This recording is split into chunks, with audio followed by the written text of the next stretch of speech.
নারী নির্যাতন এবং সহিংসতা এখনো বন্ধ হয়নি। দেখে কোনো বোঝার উপায় নাই, অবস্থা থেকে আমরা বলতে পারছি না যে আগামী 6 মাস আগে এদেশে কোনো অভ্যুত্থান সংগঠিত হয়েছে। সংগ্রামী উপস্থিতি, আপনারা জানেন সাম্প্রতিককালে দেশের বিভিন্ন স্থানে নারীদের উপর নির্যাতন এবং ধর্ষণের আশঙ্কাজনক হারে বেড়ে গেছে। আপনারা দেখেছেন খুলনার বাটিয়াঘাটাতে, শেরপুরের গজনী অবকাশ কেন্দ্রে, ঢাকা থেকে রাজশাহীগামী 3 মাসের অন্তঃসত্ত্বা নারীকে ধর্ষণ করা হয়েছে। আপনারা দেখেছেন রাষ্ট্রীয় সেবকের পোশাক পরে রাষ্ট্রীয় কাঠামোতে বসে রাষ্ট্রীয় সুবিধা ভোগ করে আলীবর্দীর নামে এক কর্মকর্তা একজন আসামির স্ত্রীকে দিনের পর দিন ধর্ষণ করেছে। এবং গত 7 তারিখে আপনারা দেখেছেন মাগুরা 8 বছর বয়সের একজন শিশু আসিয়াকে ধর্ষণ করা হয়েছে। সংগ্রামী উপস্থিতি, একটি রিপোর্টের মাধ্যমে আমরা জানতে পেরেছি বাংলাদেশে বিগত 5 বছরে 11,758 জন নারীকে নির্যাতন করা হয়েছে এবং 6,305 জন নারীকে ধর্ষণ করা হয়েছে। এটি প্রমাণ করে বাংলাদেশের বিগত ইতিহাসে কখনো তাদের বিরুদ্ধে সোচ্চারা হয়নি, কোনো আইনগত পদক্ষেপ নেওয়া হয়নি।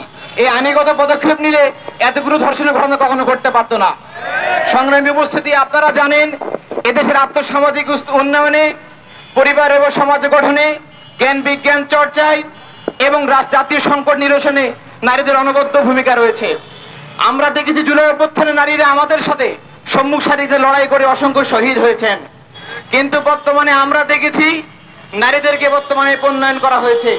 নারী স্বাধীনতার নামে, নারীর মুক্তির নামে তাদেরকে প্রণয়ন করা হয়েছে। আমরা আরো লক্ষ্য করেছি আমাদের দেশে বিভিন্ন মিডিয়া জগতে, কর্পোরেট ইন্ডাস্ট্রিতে এবং আমাদের দেশে যে সমস্ত ফ্যাশন ইন্ডাস্ট্রি রয়েছে সেখানে নারীদেরকে মুনাফা ভোগের পণ্য হিসেবে ব্যবহার করা হচ্ছে। আমরা বলতে চাই, আমরা স্পষ্ট করে বলে দিতে চাই, শুধুমাত্র এই নামমাত্র আইনগত পদক্ষেপ দিয়ে এ ধরনের বৈষম্য বন্ধ করা হবে না।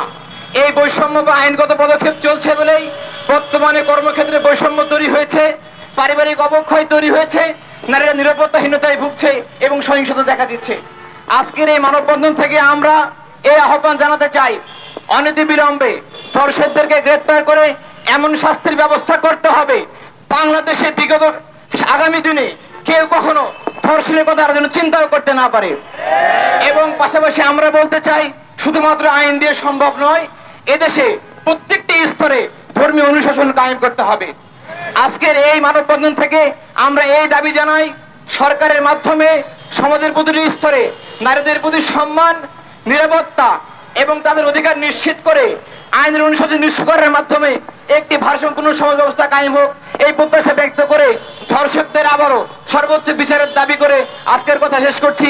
আসসালামু আলাইকুম। এর বিরুদ্ধে সংগঠিত শক্তি বাংলাদেশ ইসলামী ছাত্র শিবির আজকের এই মানববন্ধনে উপস্থিত আছেন শহীদি কাফেলা বাংলাদেশ ইসলামী ছাত্র শিবিরের সংগ্রামী সেক্রেটারি জেনারেল নুরুল ইসলাম সাদ্দাম ভাই, উপস্থিত কেন্দ্রীয় নেতৃবৃন্দ এবং উপস্থিত সংগ্রামী ছাত্র জনতা, উপস্থিত সাংবাদিক বন্ধুগণ, প্রশাসন, আসসালামু আলাইকুম ওয়া রাহমাতুল্লাহ। সংগ্রামী উপস্থিতি, আমরা দীর্ঘ সময় ধরে দেখেছি এই বাংলাদেশে স্বৈরাচার সরকার বাংলাদেশে বিচারহীনতার সংস্কৃতি তৈরি করেছে।